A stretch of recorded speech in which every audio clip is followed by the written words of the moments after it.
Special YouTube ಚಾನೆಲ್ಗೆ ಸ್ವಾಗತ. ನಾವು ಇವತ್ತು ನಿಮಗೆ 84 ಸ್ಪೆಷಲ್ ಸೆಕೆಂಡುಗಳ ಕತೆ ಹೇಳ್ತೀವಿ. ಈ 84 ಸೆಕೆಂಡುಗಳಿಗಾಗಿ ಇಡೀ ಭಾರತ ಕಾಯ್ತಾ ಇದೆ. ಅಂತಹ ಮಹತ್ವದ 84 ಸೆಕೆಂಡುಗಳ ಕಾಲವನ್ನ ಇಡೀ ಹಿಂದೂಸ್ತಾನ ಕಣ್ತುಂಬಿಕೊಳ್ಳೋಕೆ ಜಾತಕ ಪಕ್ಷಿಗಳಂತೆ ಕಾಯ್ತಾ ಇದೆ. ಆ 84 ಸೆಕೆಂಡ್ ರಾಮ ಮಂದಿರದ್ದು ಅನ್ನೋದೇ ಸ್ಪೆಷಲ್.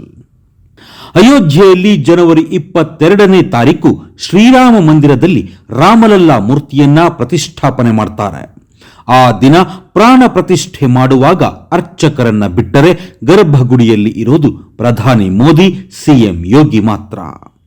ಆ ದಿನ ಜನವರಿ 22ನೇ ತಾರೀಕು ಮಧ್ಯಾಹ್ನ 12 ಗಂಟೆ 29 ನಿಮಿಷ 8 ಸೆಕೆಂಡಿನಿಂದ 12 ಗಂಟೆ 30 ನಿಮಿಷ 32 ಸೆಕೆಂಡುಗಳ ಕಾಲ ಇದೆಯಲ್ಲ, ಆ ನಡುವಿನ 84 ಸೆಕೆಂಡುಗಳ ಪುಟ್ಟ ಅವಧಿಯಲ್ಲಿ ರಾಮಲಲ್ಲಾನ ಪ್ರಾಣ ಪ್ರತಿಷ್ಠಾಪನೆ ನೆರವೇರಲಿದೆ. ಕಾಶಿಯ ಖ್ಯಾತ ಜ್ಯೋತಿಷಿ ಪಂಡಿತ್ ಗಣೇಶ್ವರ್ ಶಾಸ್ತ್ರಿ ಅವರೇ ಈ ಸುಮುಹೂರ್ತ ಕೊಟ್ಟಿದ್ದಾರೆ. ಇಷ್ಟಕ್ಕೂ ಆ 84 ಸೆಕೆಂಡುಗಳ ಶುಭ ಮುಹೂರ್ತ ಇದೆಯಲ್ಲ, ಆ 84 ಸೆಕೆಂಡುಗಳ ಮಹತ್ವವೇನು ಗೊತ್ತಾ?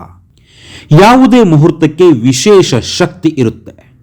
ಅದು ಭಗವಂತನ ನಿರ್ಣಯವೂ ಹೌದು. ಇಲ್ಲಿ ಮನುಷ್ಯ ಅನ್ನೋನು ನಿಮಿತ್ತ ಮಾತ್ರ. ಹಾಗಂದ್ರೆ ಬೇರೆ ಸಮಯ ಕಾಲ ಕೆಟ್ಟವ ಅನ್ನೋ ವಿತಂಡವಾದಗಳನ್ನೆಲ್ಲ ಪಕ್ಕಕ್ಕಿಡೆ. ಒಮ್ಮೊಮ್ಮೆ ಸುಳ್ಳಾಗಿದ್ದು ಇದೆ.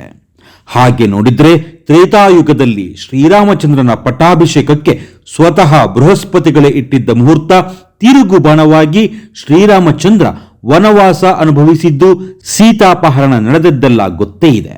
ಆದರೆ ಅದರಿಂದ ದುಷ್ಟ ಸಂಹಾರವಾಯಿತು ಅನ್ನೋದನ್ನ ಮರೆಯೋ ಹಾಗಿಲ್ಲ.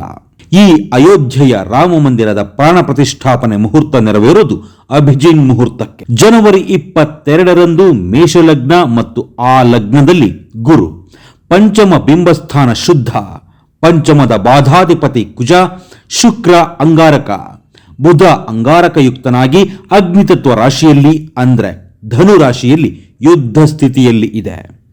ಅದರಲ್ಲೂ ಲಗ್ನಾಧಿಪ ಕುಜನೇ ಯುದ್ಧ ಸ್ಥಿತಿಯಲ್ಲಿದ್ದಾನೆ.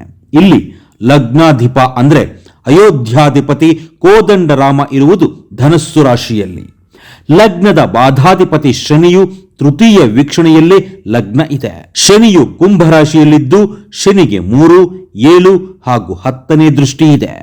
ಹಾಗೆ ಕುಂಭದಲ್ಲಿ ಇರುವ ಶನಿ ಅಲ್ಲಿಂದ 3ನೇ ಮನೆ ಮೇಷವನ್ನ ನೋಡ್ತಿದ್ದಾನೆ. ಇನ್ನು ಈ ಕಾರ್ಯಕ್ರಮ ನಿಗದಿ ಆಗಿರುವ ದಿನ ಇದೆಯಲ್ಲ, ಅದು ಇರೋದು ಲಗ್ನಾಧಿಪತಿಯಾದ ಕುಜನ ನಕ್ಷತ್ರವಾದ ಮೃಗಶಿರ ರಾಶಿಯಲ್ಲಿ. ವೃಶ್ಚಿಕ ರಾಶಿಯ ನವಾಂಶದಲ್ಲಿ ಪ್ರಾಣ ಪ್ರತಿಷ್ಠಾಪನೆ ನೆರವೇರಲಿದೆ. ಇಷ್ಟಕ್ಕೂ ಈ ಮುಹೂರ್ತದ ಶ್ರೇಯಸ್ಸು ಎಲ್ಲಿದೆ ಗೊತ್ತಾ?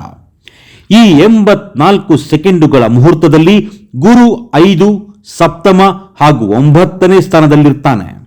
ಗುರು ಎಷ್ಟು ಪ್ರಬಲನಾಗಿರುತ್ತಾನೆ ಎಂದರೆ ಗುರು ರಾಜಯೋಗದಲ್ಲಿರ್ತಾನೆ. ಆ ಸಮಯದಲ್ಲಿ ಎಲ್ಲರ ಮನಸ್ಸು ಚೆನ್ನಾಗಿರುತ್ತದೆ. ಏಕೆಂದರೆ ಒಬ್ಬ ಗುರುವಿಗೆ ಮಾತ್ರವೇ ಕೋಟ್ಯಂತರ ಸಮಸ್ಯೆಗಳನ್ನು ಬಗೆಹರಿಸೋ ಶಕ್ತಿ ಇದೆ. ಅಷ್ಟೇ ಅಲ್ಲ, ಸಾಮಾನ್ಯವಾಗಿ 5 ಗ್ರಹಗಳು ಶುಭ ಸ್ಥಾನದಲ್ಲಿದ್ದರೆ ಅದು ಒಳ್ಳೆಯ ಮುಹೂರ್ತವಾಗಿರುತ್ತದೆ. ಅದು ದೇಶದ ಕೀರ್ತಿ ಪತಾಕಿಯನ್ನು ಉನ್ನತ ಸ್ಥಾನಕ್ಕೇರಿಸುತ್ತೆ. ಅಂದರೆ ಈ 84 ಸೆಕೆಂಡುಗಳ ಶುಭ ಗಳಿಗೆಯಲ್ಲಿ 5 ಗ್ರಹಗಳು ಶುಭ ಸ್ಥಾನದಲ್ಲಿದ್ದು ದೇಶದ ಕೀರ್ತಿ ಹೆಚ್ಚಿಸಲಿವೆ, ಸಂಜೀವಿನಿ ಯೋಗ ತರಲಿವೆ. ಈ ಮುಹೂರ್ತ ದೇಶಕ್ಕೆ ಎಷ್ಟು ಶುಭದಾಯಕವೋ ಹಾಗೆಯೇ ರಾಮ ಮಂದಿರ ವಿರೋಧಿಸುವವರಿಗೆ ಕೇಡುದಾಯಕವೂ ಹೌದು. ರಾಮ ಮಂದಿರ ವಿರೋಧಿಸಿ ದುಷ್ಟತನದ ಆಲೋಚನೆ ಮಾಡುವವರಿಗೆ ಕೆಡುಕಾಗುವ ಯೋಗವು ಈ 84 ಸೆಕೆಂಡುಗಳಲ್ಲಿ ಇದೆಯಂತೆ. ಒಟ್ಟಿನಲ್ಲಿ 84 ಸೆಕೆಂಡುಗಳ ಶುಭ ಗಳಿಗೆಗೆ ಇಡೀ ಭಾರತ ಕಾಯ್ತಾ ಇದೆ. ಜೈ ಶ್ರೀರಾಮ್.